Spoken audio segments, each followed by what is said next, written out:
Bienvenidos carboncillos en bruto, aquí ya estamos con el capítulo número 6 de los Caballeros del Zodiaco Tenkai Gen, la saga del cielo. Como siempre ya estamos aquí de regreso para resumir, dar nuestras opiniones y nuestras teorías de los futuros capítulos. Así que sin más dilación vamos a comenzar primeramente con este resumen, en donde continuando desde el capítulo anterior podemos ver a Ker apuntando con su arma hacia Saori, la cual sostiene una feroz batalla de miradas contra ella. Sin embargo ninguna de las dos cede, hasta que finalmente Ker desiste de su ataque y comienza a caminar hacia Saori, señalando cómo no puede creer que ella sea la mismísima Athena, aquella que venció tanto a Poseidón como a su señor Hades, además de que no tiene nada de increíble y sería muy sencillo acabar con su vida. Sin embargo, en ese momento piensa para sí misma el cómo a pesar de todo aún sigue manteniendo esa majestuosidad divina y que si llegara a despertar por completo sería muy difícil acabar con ella, por lo que sin darle más vueltas la diosa malvada finalmente se decidiría a lanzar un ataque fulminante contra ella. Sin embargo, antes de conectar una flecha le daría a ella, logrando desviar su ataque, por lo que con molestia Ker preguntaría quién se había atrevido a hacerle eso,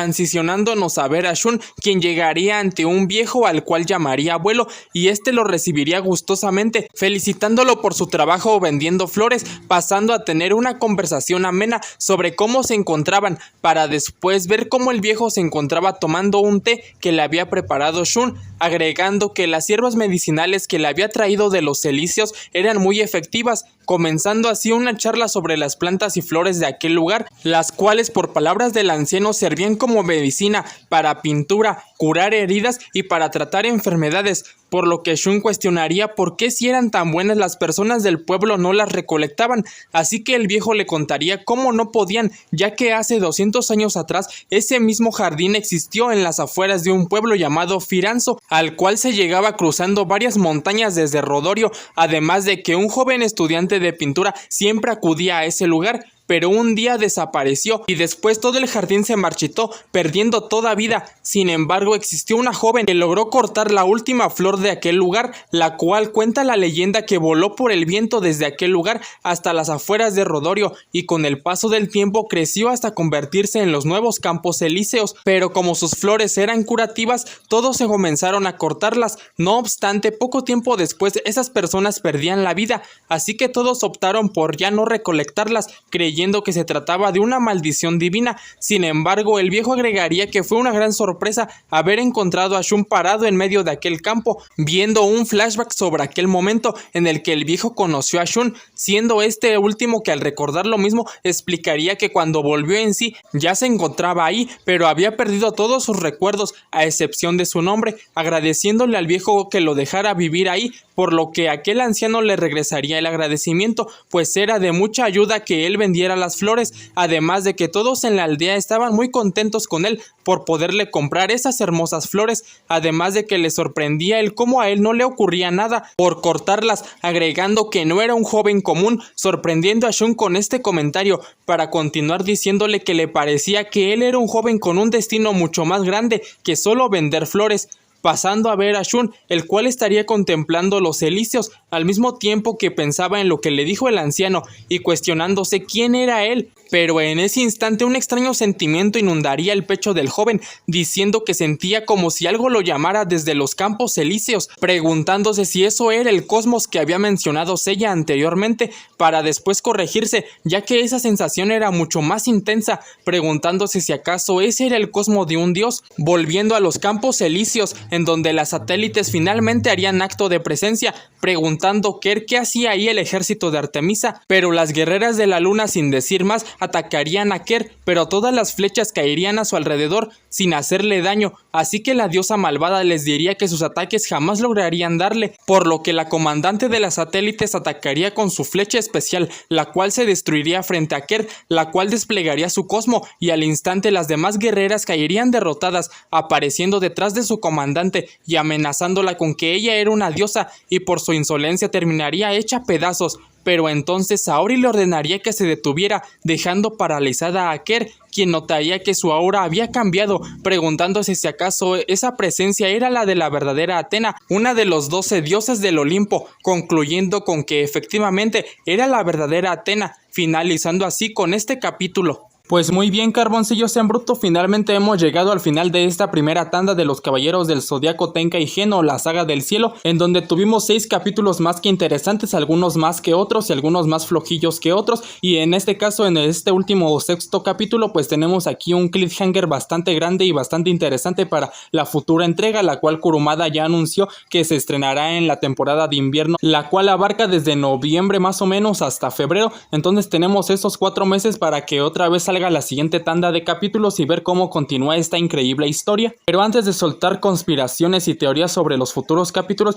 voy a analizar y dar mi opinión sobre este sexto capítulo, el cual estuvo pues bastante interesante y ocurrieron bastantes cosas. Iniciando primeramente con el enfrentamiento indirecto que tuvo Saori y la diosa Ker, en donde Saori otra vez aplicó la del hechicero y ni se inmutó a pesar de que Ker prácticamente que ya la andaba matando, y pues Ker se pone ahí a echar su monólogo de villana y ahí todo eso de que ahora sí ya va a matar a Saori. Sin embargo, por fin después de tantos capítulos le atiné a uno y aquí aparecen las satélites para proteger a Saori, como ya lo había predicho en el capítulo pasado, para después ver por fin, después de tantos capítulos y de tantas teorías que se andaba haciendo el fandom de aquí de Saint Seiya, por fin vemos con quién se está quedando Shun, y vendría a ser este viejito que aparece aquí, al cual Shun llama abuelo, que también, como vimos aquí en este capítulo, es el dueño del burrito que porta ahora Shun y que era originalmente quien vendía las flores. Sin embargo, como ahora está Shun, él es el quien le ayuda pues a venderlas debido a que el viejito pues está enfermo y no puede. Entonces, en lo personal pues se me hace bonita esta relación que tiene Shun con el viejito, además de que también se me hace bastante bien que Shun esté viviendo esa vida tranquila que prácticamente pues él siempre quiso, o sea, no directamente, pero sí por sus actitudes de que él es muy pacífico, además de que su trabajo pues va muy acorde a él, y que por otra parte, por palabras del viejito, todos le caen muy bien ahí en el pueblo. Así que está muy bien ver a Shun pues ahí vivir una vida feliz, además de también revelarnos que el lugar en donde lo encontró el viejito fue ni más ni menos que ahí en los campos elíseos estos, y que ya a partir de ahí pues se lo llevó a su casa a vivir. Sin embargo, después de aquí el viejito nos cuenta una leyenda bastante curiosa,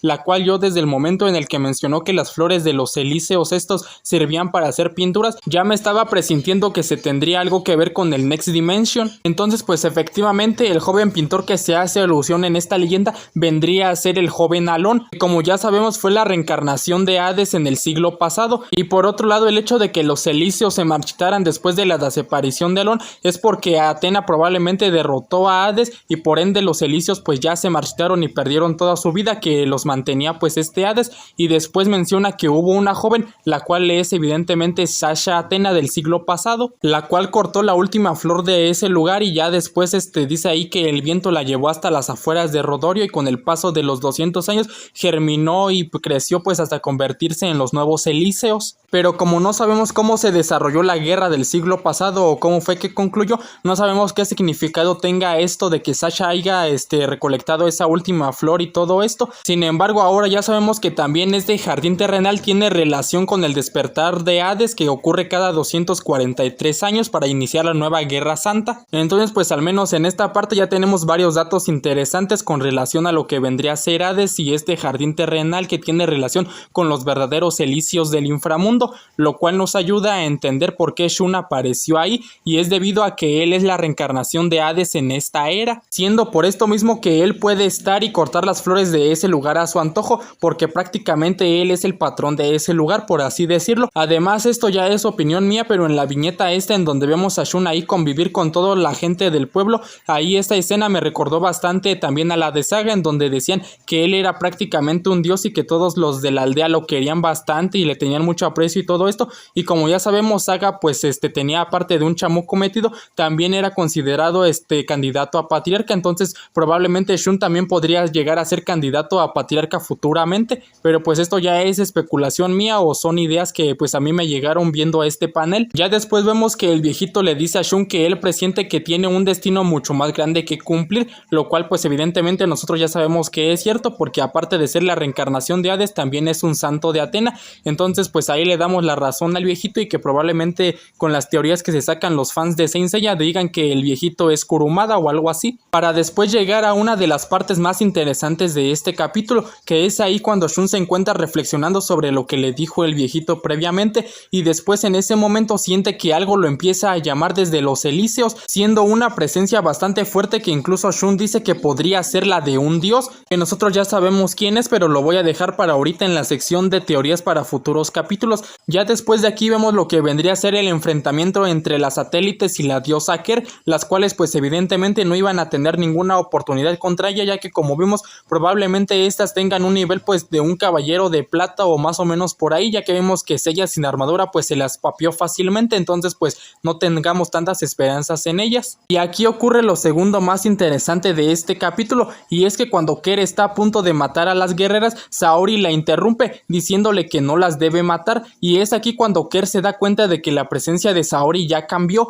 y que es bastante diferente, dándose cuenta de que se trata de la mismísima Athena, la diosa de la tierra, mostrándonos finalmente de forma pues así conceptual la imagen de los 12 dioses del Olimpo, así como sus nombres, los cuales se me hacen bastante curiosos, ya que algunos están en su forma griega y algunos otros están en su forma romana, tales como lo que vendría a ser Athena, Poseidón, Zeus y Hades, los cuales están en su forma griega. Pero por otro lado tenemos por ejemplo aquí a Venus, que vendría a ser la diosa Afrodita, a Bacchus o a Baco, no sé cómo se pronuncia, pero que vendría a ser el dios Dionisio, a Vulcano, que vendría a ser el dios Hefesto, y a Juno, que vendría a ser la diosa Hera, los cuales están pues como ya mencioné en su forma romana, y pues se me hace curioso, además de que también aquí Kurumada decidió no incluir tanto a Hestia como a Demeter, que pues a mí en lo personal y en lo que he oído pues de la mitología griega son más parte de los 12 dioses del Olimpo que por ejemplo Dionisio o por ejemplo Hefesto o Afrodita. Pero bueno, esto puede variar bastante. Eso sí, el visual pues se me hace bastante bonito y muy bien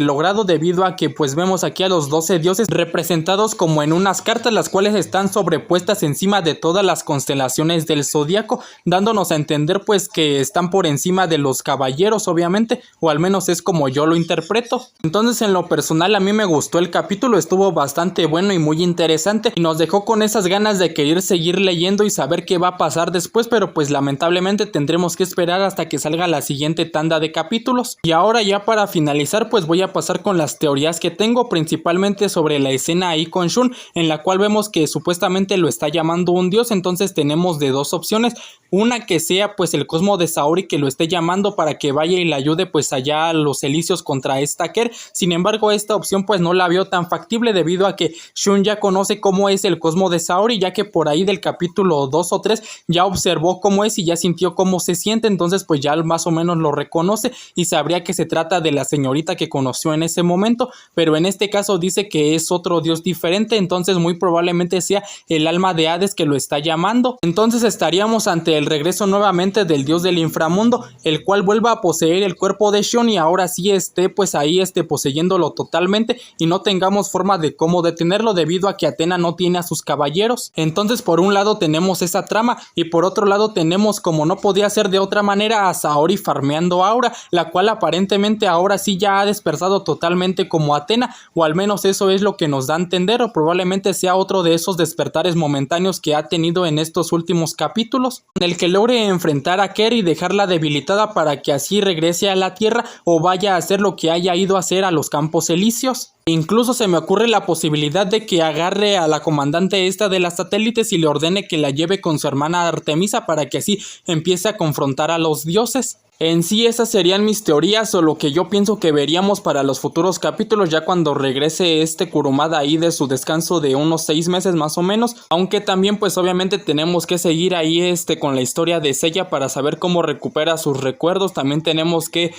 tener nuestro reencuentro ahí tanto con Yoga como con Shiryu para saber dónde andan, saber a dónde se fue Ikki, qué anda haciendo, ok, saber pues sobre todo de los demás personajes qué es de sus vidas o dónde carajos andan. Pero bueno, para mí fue todo un placer estarles trayendo todos los capítulos cada semana y estarles compartiendo mis opiniones. De verdad que fue todo un placer vivir esta experiencia aquí con ustedes, sobre todo de esta gran saga que llevamos varios años esperando y que esperemos no tarde tanto en regresar para así volver a traerles todos los capítulos cada semana. Entonces pues me va a tocar pensar ahora qué subir, ya que se acaba de terminar pues este ciclo, entonces pues ya no tengo ideas de qué próximos videos subir, así que pueden también dejarme ideas aquí en los comentarios. Hasta aquí yo me despido de este video y stay cool.